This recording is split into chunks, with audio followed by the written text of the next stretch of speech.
Suportado ng gobyerno ang kapakanan ng mga Pilipinong seaman. Sinabi yan ng Pangulo ng pangunahan niya pagtatapos ng sinagirang Class of 2026 ng Philippine Merchant Marine Academy. Nangunguna sa balita si Maricela Lili. GE, tiniyak ngayon ni Pangulong Bongbong Marcos na prioridad ng pamahalaan na siguruhing ligtas ang ating mga Filipino seafarers na naiipit doon sa mga areas na may conflict o gulo.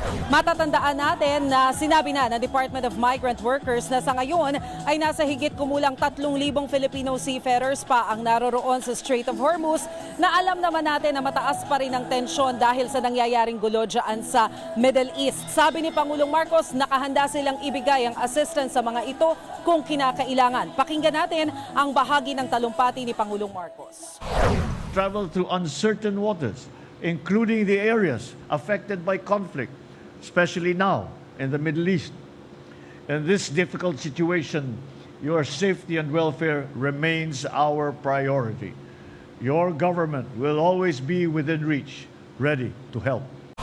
GE, tiniyak din ng Pangulo na paiigtingin pa ng pamahalaan yung kalidad ng edukasyon pagdating sa larangan ng maritime industry. Ayaw na raw kasi niyang maulit yung nangyari nung mga nakakaraan kung saan na-question yung standards pagdating sa training ng ating mga Filipino seafarers. Noon kasing 2006 audit ay sinabi ng EMSA o ng European Maritime Safety Agency na non-compliant ang Pilipinas pagdating doon sa standard training na kinakailangan para makasakay ng barko yung mga seafarers natin. Kaya nalagay sa alanganin yung mga Pinoy seafarers, yung kanilang mga hanap buhay, kung makakasampa ba sila doon sa mga European flagged vessels. Pero ang sabi ng Pangulo, yan ang titiyakin nila na hindi na mauulit.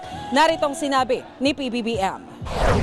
The livelihoods of roughly 50,000 Filipino seafarers serving on the European Union registered vessels were placed at risk. We could not allow the future of our Filipino seafarers to be placed in such a situation.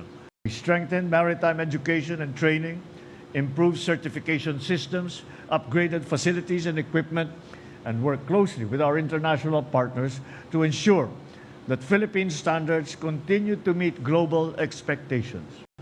We will uphold the highest international standards in our... GE, sinabi ng Pangulo ang lahat ng ito sa pagtatapos ng nasa mahigit 300 na mga graduate students na kumuha ng Maritime Transportation at Maritime Engineering courses dito sa Philippine Merchant Marine Academy o PMMA dito sa Zambales. Ang iba sa kanila dahil nakuha na nila ang kanilang mga diploma ay maa-assign na sa Philippine Navy, ang iba mapupunta sa Philippine Coast Guard, habang ang iba naman ay mapupunta sa Philippine Merchant o yung mga commercial vessel.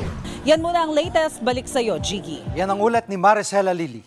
Mga kapatid, Jiggy Manikad po. Pagdating sa mahalagang balita sa loob at labas ng bansa, dapat una sa lahat, mag-follow at mag-subscribe na sa social media pages ng News 5.